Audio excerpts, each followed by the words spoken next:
今天晚餐我们家炸了脆皮五花肉和鸡腿，又香又脆，听一下这声音，可香了哈。五花肉是尽量选择这种瘦肉一点的，把皮去掉，然后切成厚一点的片就可以了。然后上一次我们不是拆了一点鸡腿吗？我准备今天一起炸了。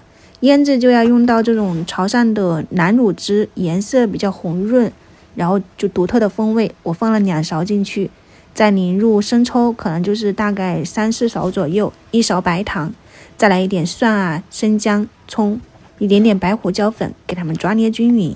有时间就腌久一点，你放到冰箱冷藏1-2个小时都没事哈，或者是过夜。我今天是煲汤，就腌了大概40多分钟。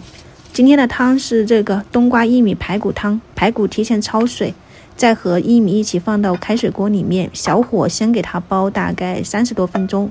时间到了，汤汁也奶白了，就把冬瓜切成片，不要去皮，再给它煮上20分钟也就差不多了哈，全程都是小火煮的。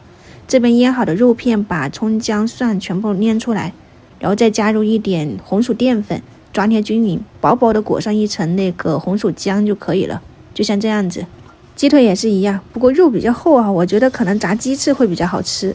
筷子试一下油温，冒泡了就把肉丢进去哈，把火再转成中小火，你不要一下来就是特别大的火，外面焦了里面都没熟，就先低温把肉炸熟炸透了，然后你再开中火，把外面的这种颜色炸得比较好看，也稍微的收一下油脂嘛，它吃起来就不会那么腻了。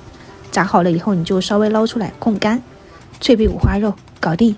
去过一次潮汕，就是卤鹅啊，还有这种南乳腐乳肉，还有这种炸鸡翅我都试过，我觉得都挺好吃的。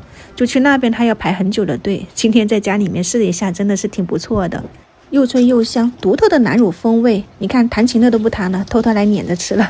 鸡腿也是一样的，先给它炸熟，然后再把火开大以后收一下这个颜色，控干一下。口感上没有五花肉那么好吃，可能是我用的鸡腿肉它肉会厚一些，鸡翅来说应该会好很多哈，大家就用五花肉来做这一个。汤煲好了，放点盐就搞定了。我很多地方的美食都能吃得惯，这个煲汤也是跟广东朋友学的哈，就可能我薏米放多了一点。昨天没有炒的苦瓜，给它切片，用盐抓捏一下，稍微的抓软了以后，你就用辣椒、豆豉、蒜末稍微的炒一下，调味你就只需要把辣椒加点盐。刚刚我们的苦瓜已经用盐抓过了，翻炒均匀，基本上就可以出锅了。这样炒出来苦味不会很重，又很下饭的口味。然后早上的面条我给他们又炒了一碗。今天的晚餐就是这几样了哈，供大家参考一下。先开吃了，祝大家生活愉快，明天早上再见，拜拜。